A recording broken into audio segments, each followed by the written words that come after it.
Perú, sin duda la esencia de este planeta encantado. Perú milenario, mítico y sobre todo Perú mágico. Sígame y disfrútelo conmigo.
Fue hace 30 años. Aquí en Perú recibí el bautismo de fuego como investigador. Aquí, en una ciudad de Lima mucho más apacible y familiar, me enfrenté por primera vez al gran enigma de los ovnis. Aquí tuve la fortuna de contemplar dos naves no humanas. Y aquí, justamente, supe de otros formidables misterios. Las pistas de Nazca, las piedras grabadas de Ica y el candelabro de Paracas, entre otros.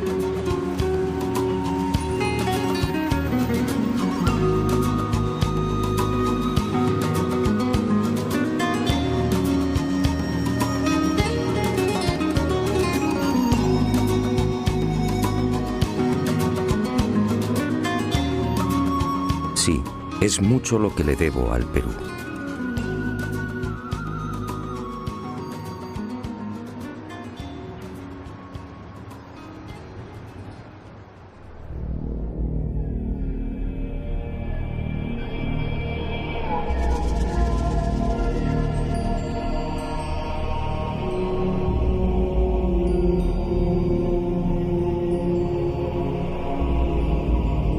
Candelabro de Paracas.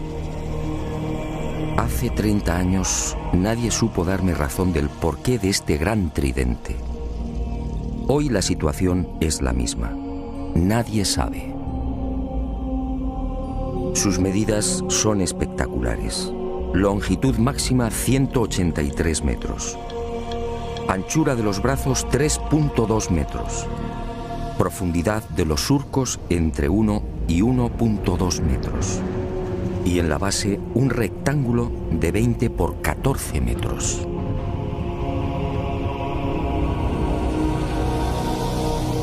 A simple vista la gigantesca figura parece elaborada con la técnica del vaciado.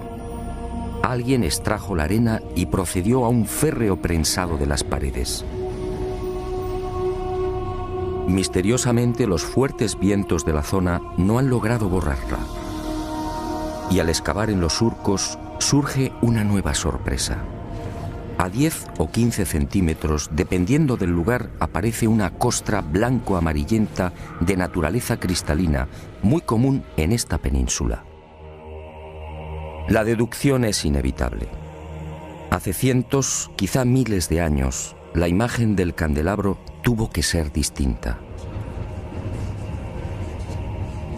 En el pasado, esa blanca y pulida sedimentación lo haría brillar como un candelabro de plata. ¿Quién lo diseñó? No hay forma de datarlo. No existen referencias históricas. Nadie sabe cuál fue su finalidad. Para algunos se trata de un símbolo religioso. ¿Quizá el árbol de la vida? Para otros representa una constelación. ¿Quizá la cruz del sur? Hay quien asegura que estaríamos ante un signo ritual vinculado a sacrificios humanos. Sacrificios que tenían lugar en Isla Blanca y en el archipiélago de las Chincha, muy próximas al tridente. De hecho, el eje principal del candelabro aparece alineado con la primera de estas islas. Unas islas en las que han sido encontradas las momias de jóvenes mujeres decapitadas.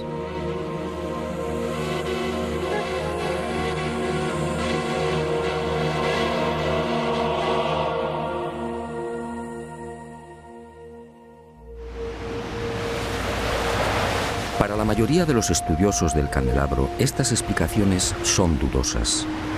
Hay algo, sin embargo, en lo que todos coinciden. Por sus dimensiones y la estratégica ubicación sobre el acantilado, con una inclinación de 40 grados en relación al mar, el gran tridente parece dibujado para ser observado a distancia. En los días claros, la figura puede ser contemplada a 20 kilómetros. ¿Se trata, por tanto, de un especialísimo faro? ¿Estaríamos ante una señal indicadora? Sinceramente, no hay forma de saberlo.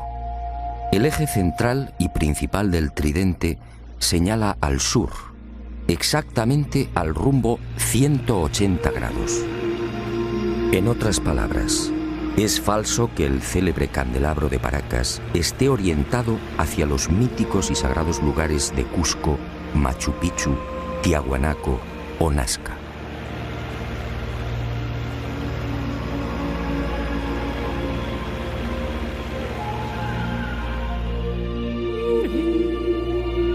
¿Una señal indicadora? Es muy probable. Una señal para los navegantes y sobre todo para los que surcaban los cielos. Pero ¿quién tenía la capacidad de volar hace cientos o miles de años?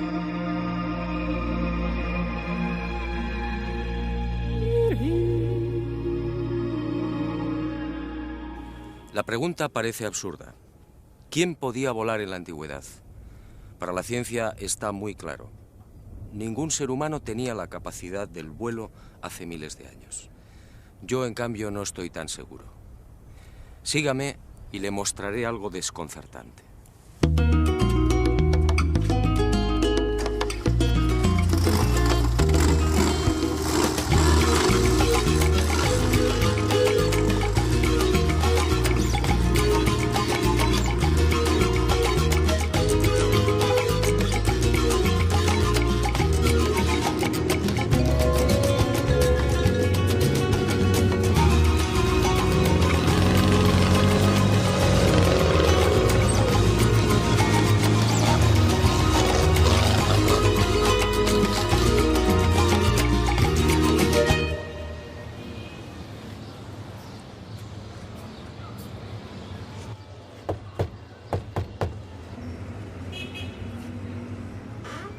Se han cumplido 30 años desde que crucé el umbral de esta puerta por primera vez. Fue entonces cuando conocí otro de los grandes enigmas del Perú.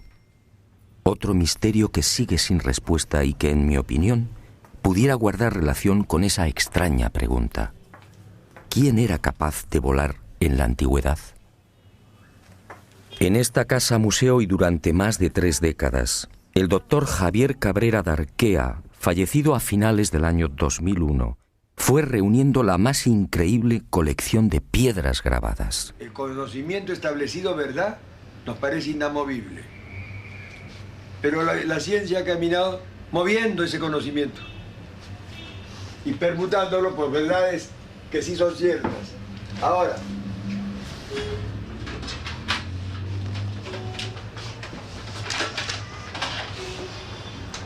esos instrumentos que ha visto ahí. Ahí está. ¿Como de hueso, claro? Hueso humano, tibia humana. 11.000 piedras de todos los tamaños, con unos altorrelieves asombrosos. Toda una biblioteca lítica desenterrada en el vecino desierto de Ocucaje. Todo un tesoro arqueológico que, al parecer, le fue suministrado por los indios. Pero el doctor Cabrera murió sin que la ciencia reconociera su gran labor. Es verdad, sí. Y este es el... Lo mismo que salió en Japón, salió acá en Paracas. Ah, sí, es verdad, sí. Los seres que llevaban como una... En las piedras aparecen unos hombres realmente singulares. Son representados con grandes cráneos y con manos de 4 dedos, siempre sin pulgares. ¿Quiénes son estos seres? En opinión del doctor Cabrera, estaríamos ante una humanidad desconocida y remota que habitó la Tierra hace millones de años. Una humanidad, aseguraba el médico peruano, que alcanzó unos conocimientos y una tecnología extraordinarios y por razones desconocidas desaparecieron.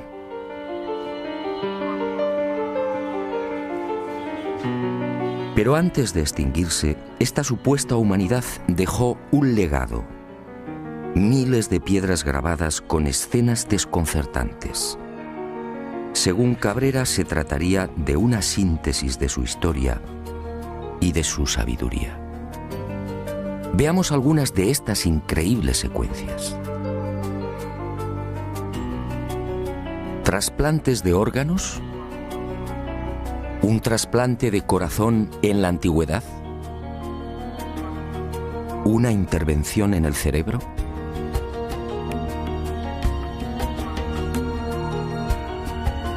¿Transfusiones de sangre? ¿Cesáreas hace millones de años?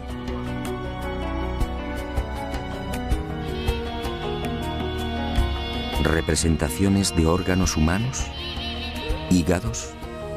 ¿Corazones? ¿Riñones? ¿Cómo es posible?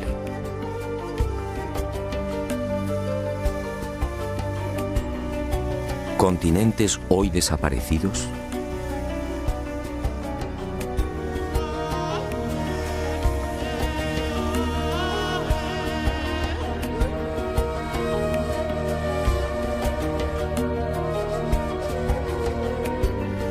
¿Animales antediluvianos? ¿Grandes dinosaurios? ¿Hombres conviviendo con dinosaurios? ¿Hombres aniquilando a estos temibles reptiles? ¿Cómo es posible si estos animales desaparecieron hace 65 millones de años?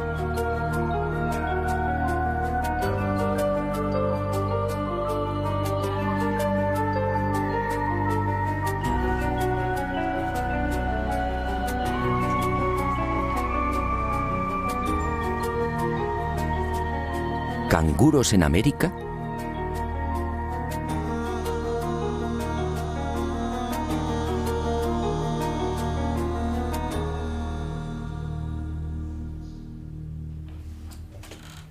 A lo largo de estos últimos 30 años, en las numerosas visitas a Ica y al desierto de Ocucaje, traté de descubrir el yacimiento del que supuestamente se extraían las piedras grabadas. Y a veces también se encuentran seguidas. Pero eso fue inútil. Ni los indios ni Javier Cabrera aceptaron mi propuesta. Era su gran secreto. Pero el destino me reservaba otra sorpresa. Muerto el doctor Cabrera, las circunstancias cambiaron. Y Basilio Uchuya, el hombre que proporcionó más de 11.000 piedras al médico de Ica, quizá teniendo en cuenta mi fiel amistad hacia Cabrera, me sorprendió en esta oportunidad con una insólita noticia. Si lo deseaba, podía acompañarle hasta uno de los yacimientos. No podía creerlo.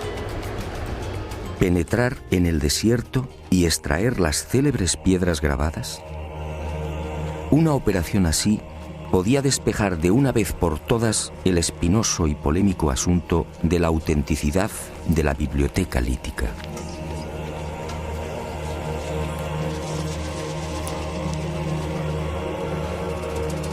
Eran las 08 horas de un caluroso miércoles 16 de enero del año 2002. Y nervioso esperé.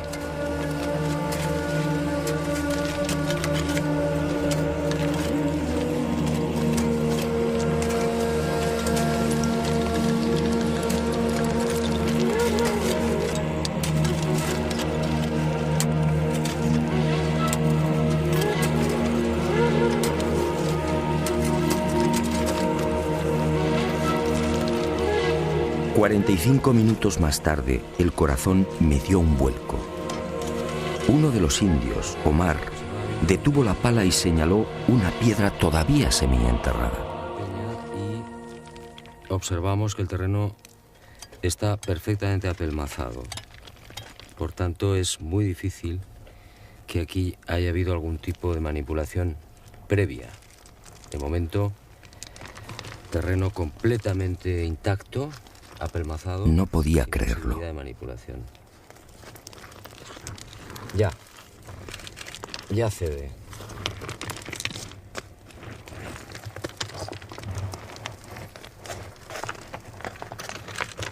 Es pesada, grande, de unos 30 centímetros y probablemente de unos 5 kilos de peso por lo menos. Y le corta la cabeza. Al dinosaurio. Al dinosaurio. El dinosaurio con la desesperación pone la mano en el pecho y la otra la pone abajo. Eso es su pierna de él. Su otra mano que el indio corre a matarlo. Su plumaje. Y a este primer hallazgo le siguieron otros. Los indios descubrieron nuevas piedras grabadas a razón de una cada 10 minutos. Es la tercera. Todas ellas, en apariencia, habían sido sepultadas mucho tiempo antes. La ha encontrado Omar, ¿no? Sí. Omar. Sí. Y vamos a proceder a la extracción. Volvemos a insistir, terreno completamente apelmazado, que no se ha tocado evidentemente pues en muchísimo tiempo.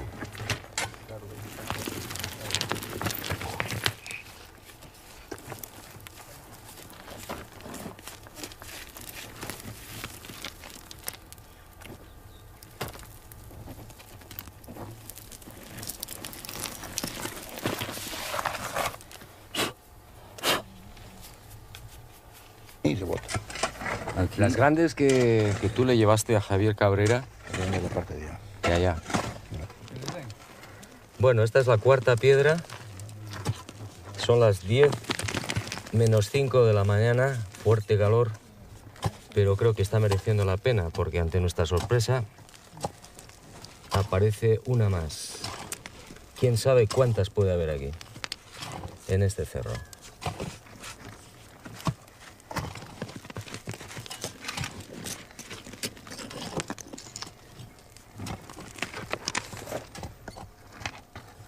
Hoy, 16 de enero del año 2002, a las 10 de la mañana, en pleno desierto de Ocucaje, Basilio Uchuya ha accedido a llevar por primera vez a un equipo de televisión hasta uno de los yacimientos de las célebres piedras grabadas de Ica. Y nos hemos llevado la gran sorpresa. En 40 minutos han conseguido extraer 4 de estas misteriosas piedras. Este, sin duda, es un momento histórico. Aquella experiencia, sinceramente, me dejó perplejo. No el tiempo, pero que no es de ahora. Y sentí una extraña alegría. En cierto modo, esta primicia mundial venía a compensar muchas de las amarguras sufridas por el doctor Cabrera. Ahí sí puede ser. Basilio, Y brindé por él y por la valentía y coraje que demostró en vida. Pero este importante hallazgo solo era el principio de una nueva investigación. Ahora debía someter estas piedras a toda una batería de minuciosos análisis. ¿Se trataba de grabados antiguos? ¿Estábamos ante una humanidad perdida y remota? Y el enigma de Ica se oscureció mucho más. ¿Quién podía volar en la antigüedad? En la biblioteca lítica de Ica aparece grabado con nitidez: hombres prehistóricos volando sobre grandes pájaros. ¿Los domesticaron? ¿Se trata de gigantescos reptiles voladores? ¿Y qué decir de estos pájaros de aspecto mecánico? ¿Qué quisieron representar? El cuerpo humano. Entonces, un momentito. Ni qué decir tiene que la arqueología oficial no acepta las teorías y conclusiones del doctor Cabrera de Arquea. Para la ciencia, la humanidad, nuestra humanidad, es la única. Y ceñidos a esta premisa, los arqueólogos peruanos se niegan incluso a examinar las piedras grabadas.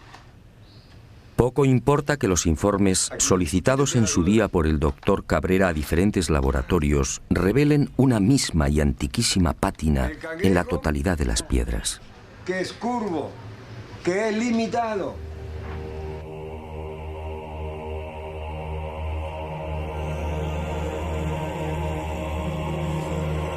Como tampoco importa que algunas de estas piedras grabadas fueran halladas en el fondo de tumbas precolombinas.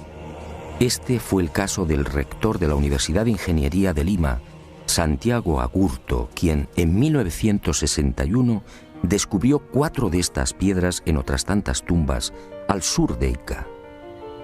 Tumbas cuya antigüedad fue estimada en 2.300 años.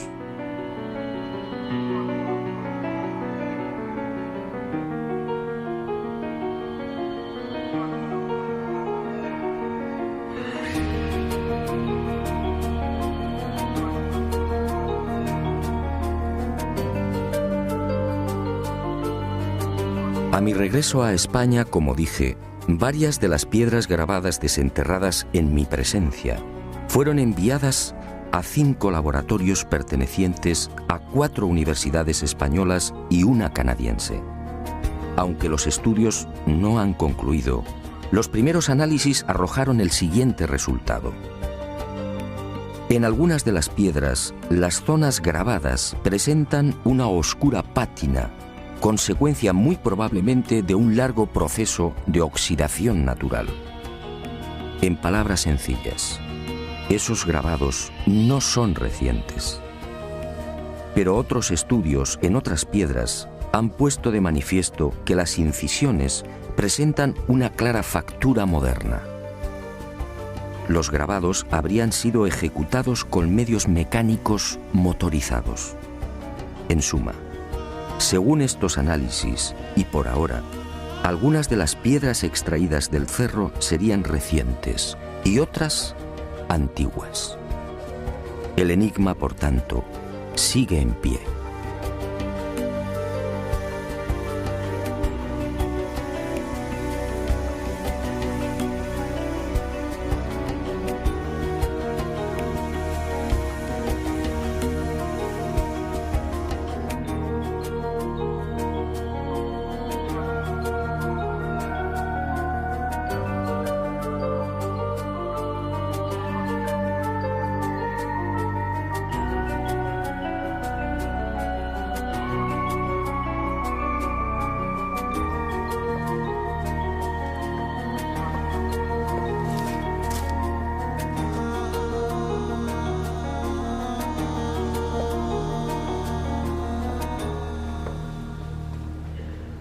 Sea como fuere, lo cierto es que los antiguos peruanos parecían obsesionados con el hecho de volar.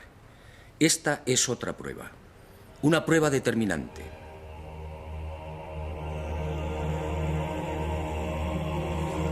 Huaco perteneciente a la cultura mochica, según los expertos fabricado hace 2000 años. Un hombre con alas. Unas alas claras y nítidas, sujetas al pecho con sendas correas. Para los arqueólogos se trataría de una especie de mensajero. Y me pregunto, ¿un mensajero con alas provistas del correspondiente arnés? ¿No es más lógico pensar en la representación de un hombre que podía volar? Más aún, si los antiguos peruanos obviamente no estaban capacitados para practicar el vuelo, ¿no serán estos huacos y pinturas el recuerdo de otros seres que sí podían hacerlo?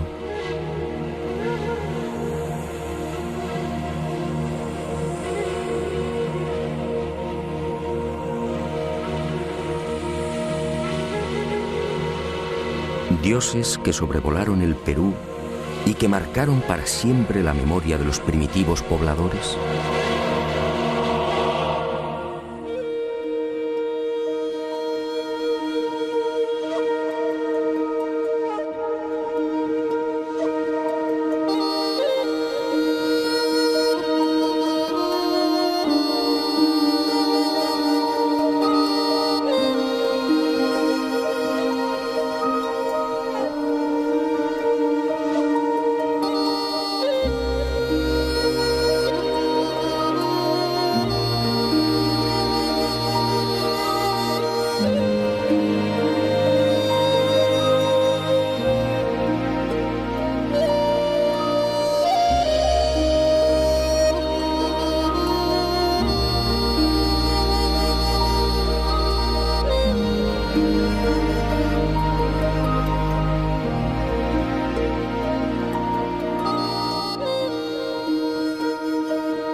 El recuerdo de unos dioses. Quizás sea esta la explicación a las célebres y siempre fantásticas líneas y pistas que podemos contemplar en la desértica pampa de Nazca. Cientos de líneas kilométricas, cientos de pistas que asombran y confunden. Cientos de figuras dibujadas en un paño de casi 600 kilómetros cuadrados, estratégica y misteriosamente concentradas en las pampas y cuencas de Jumana, Santa Cruz, Río Grande, Palpa, Ingenio y Nazca.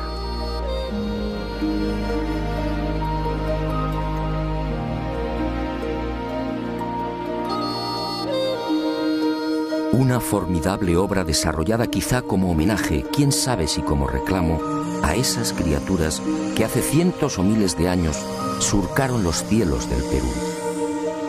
Los hombres alados, dioses capaces de volar, seres superiores gobernando extrañas y luminosas máquinas, dioses que prometieron volver. Y los hombres ansiosos plasmaron sus deseos en la tierra, dibujando grandes figuras, unas figuras solo visibles desde el aire, unas figuras mitad oración, mitad grito.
Más de 200 figuras como esta pueden ser contempladas en la actualidad en el Valle de Nazca, probablemente una de las zonas más secas de la Tierra.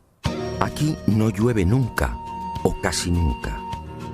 La corriente de Humboldt en las costas del Pacífico, 3 grados por debajo de la temperatura del aire, es la responsable de esta extrema aridez. El índice de precipitaciones es realmente angustioso, apenas 1 centímetro cúbico al año. Y esas pocas gotas de agua se reparten en unos 30 minutos cada 2 años.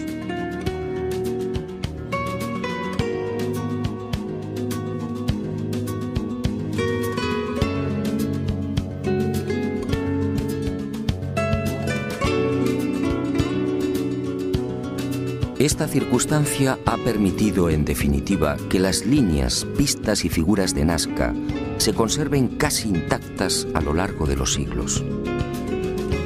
Y a la ausencia de lluvias hay que añadir también otro interesante y peculiar factor que ha preservado casi milagrosamente la integridad de este tesoro. Los guijarros de la pampa, sometidos durante el día a fuertes temperaturas, acumulan el calor, creando una especie de colchón que aísla la superficie del terreno y sobre el que se deslizan vientos y arenas.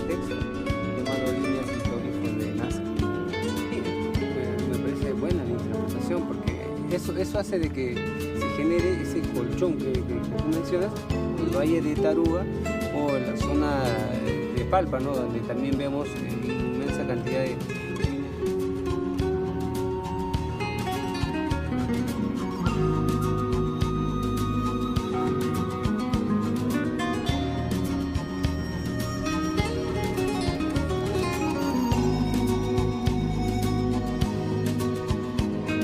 Amparados en estos dos importantes hechos, los creadores de las figuras y pistas solo tuvieron que proceder al barrido de la pampa para formar los dibujos.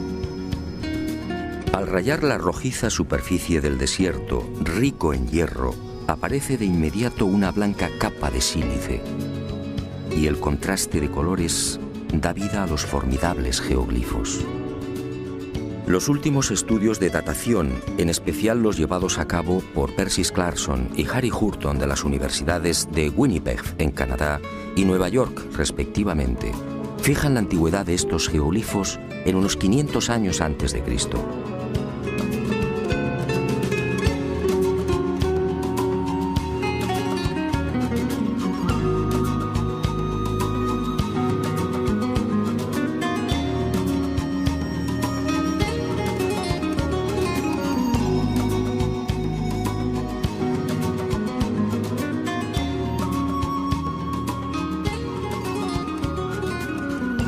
A diferencia de lo que sucede con el candelabro de Paracas, estas figuras de la pampa nasqueña sí disponen de un respaldo histórico. Cieza de León, que acompañó a Pizarro por el Perú a finales de 1537, fue testigo de excepción de estos signos. Así los califica. Signos en algunas partes del desierto que circunda Nazca. Y añade en sus crónicas que dichos signos eran tomados como caminos a seguir por las comunidades indias.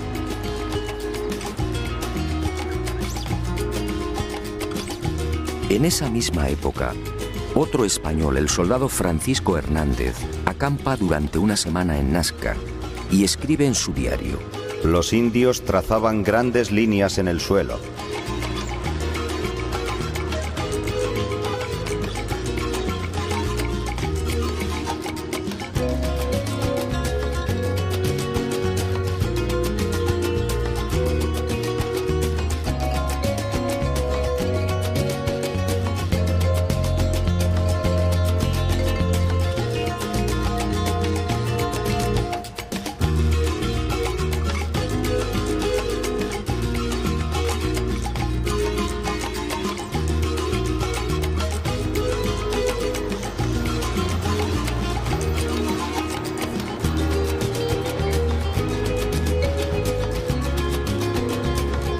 Años después, en 1586, el corregidor Luis de Monzón se dirige al virrey Toledo y le relata la siguiente historia. Antes que los españoles dominaran a los incas, en tiempos antiquísimos, un pequeño grupo de otro tipo de gente a la que llamaban los viracochas llegó a esta tierra. Y obedeciéndoles, los indios los siguieron e hicieron caminos que hasta ahora se pueden ver, largos como una calle, a cuyos lados construyeron muros bajos. ¿Los viracochas? ¿Quiénes eran? Cuando consulté a los indios, todos coincidieron. Señalaron al cielo y exclamaron: dioses, dioses que volaban, dioses que llegaron de Tiahuanaco y trajeron el arte y la agricultura, dioses que enseñaron cómo dibujar las líneas y figuras.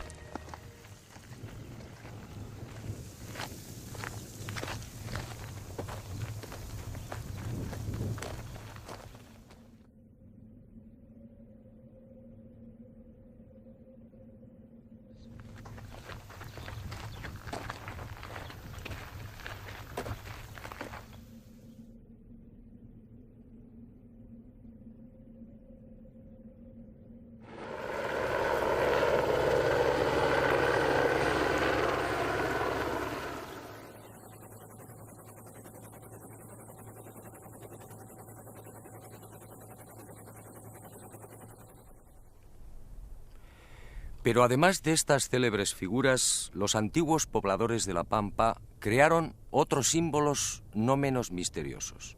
Unos dibujos que voy a ofrecerle en primicia. Sígame y juzgue por sí mismo.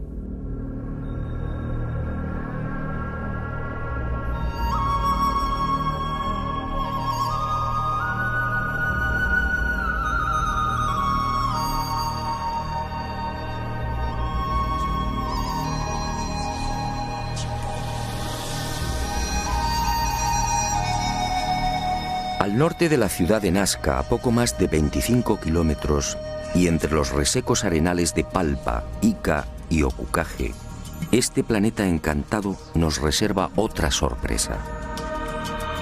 Decenas de geoglifos desconocidos. Alrededor de 300 figuras similares a las de Nazca, que nunca fueron filmadas.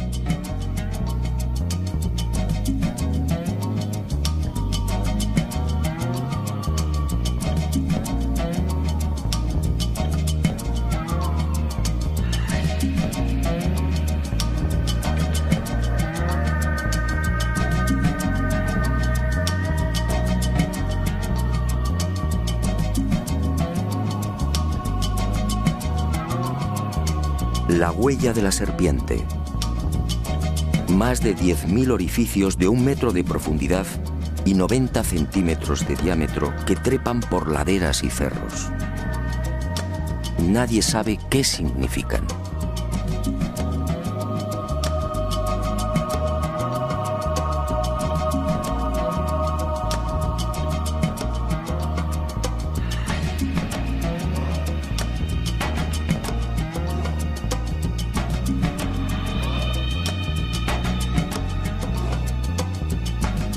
Lo que algunos llaman la tarjeta perforada.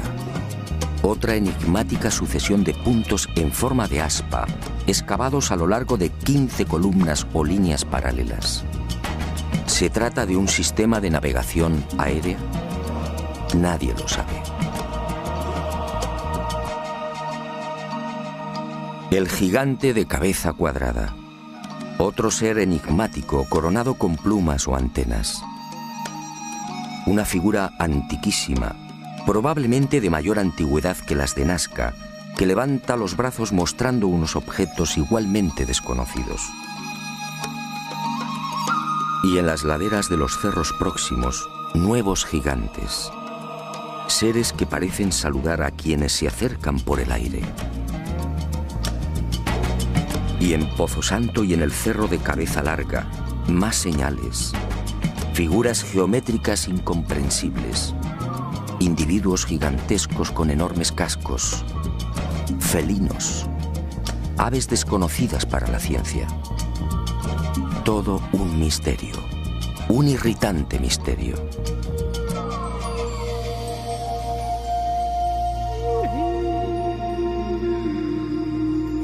Y al igual que en el Valle del Ingenio, más líneas y pistas, cientos.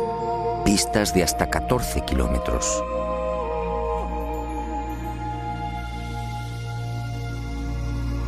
Pistas de trazado impecable, entre las que surgen elaboradas figuras de aves y flores.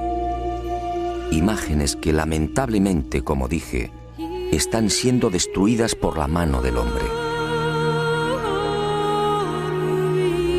Y en el calcinado arenal de Ica, otro desafío. Esta figura fue descubierta en 1984 por los pilotos de Aerocóndor en la hacienda San Javier. Desde entonces recibe el nombre de la Estrella de San Javier. Mide 64 metros de diámetro y constituye sin duda el más arduo de los jeroglíficos. ¿Qué significa la Gran Cruz central? ¿Cómo debemos interpretar los 200 orificios y las decenas de líneas que unen los círculos? ¿Estamos ante un mensaje matemático?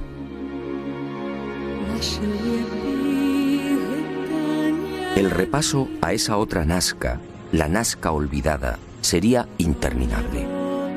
Y decidimos concluir con una figura que no precisa demasiados comentarios.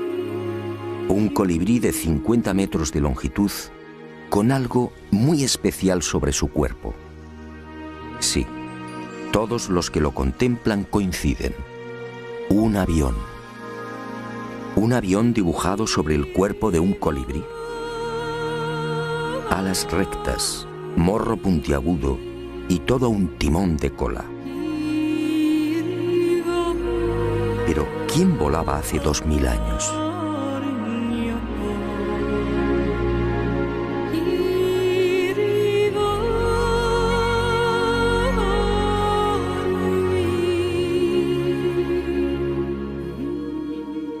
El enigma de Nazca ha cumplido 75 años.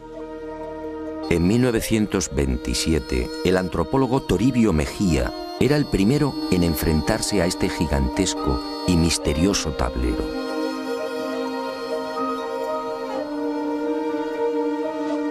Después sería redescubierto por toda una legión de expertos. Para Kosok, por ejemplo, estas figuras eran la representación de las trayectorias del Sol, de la Luna y de los planetas. En otras palabras, el mayor libro de astronomía del mundo.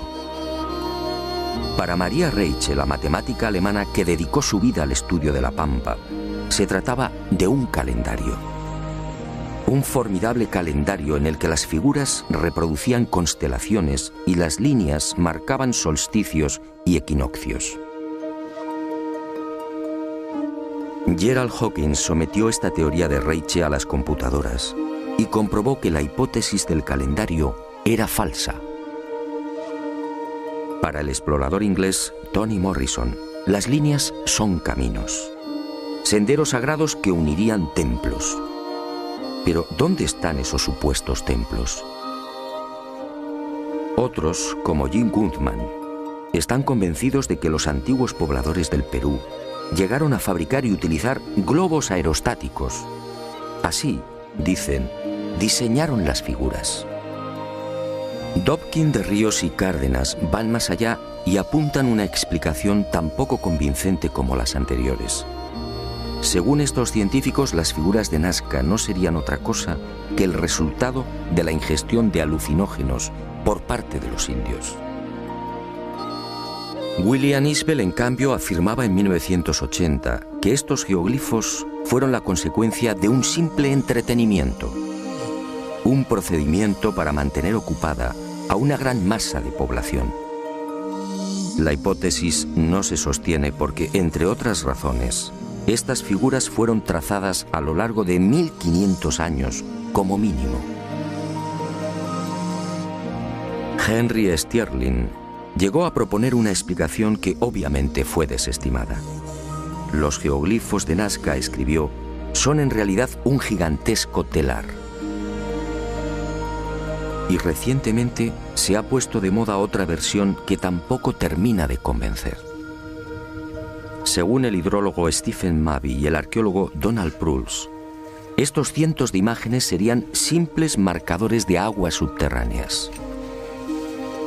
El problema que hace tambalear los informes de estos científicos de la Universidad de Massachusetts es que de las 500 figuras existentes en los desiertos peruanos, solo 5 coinciden con napas o mantos de agua subterránea. Solo 5.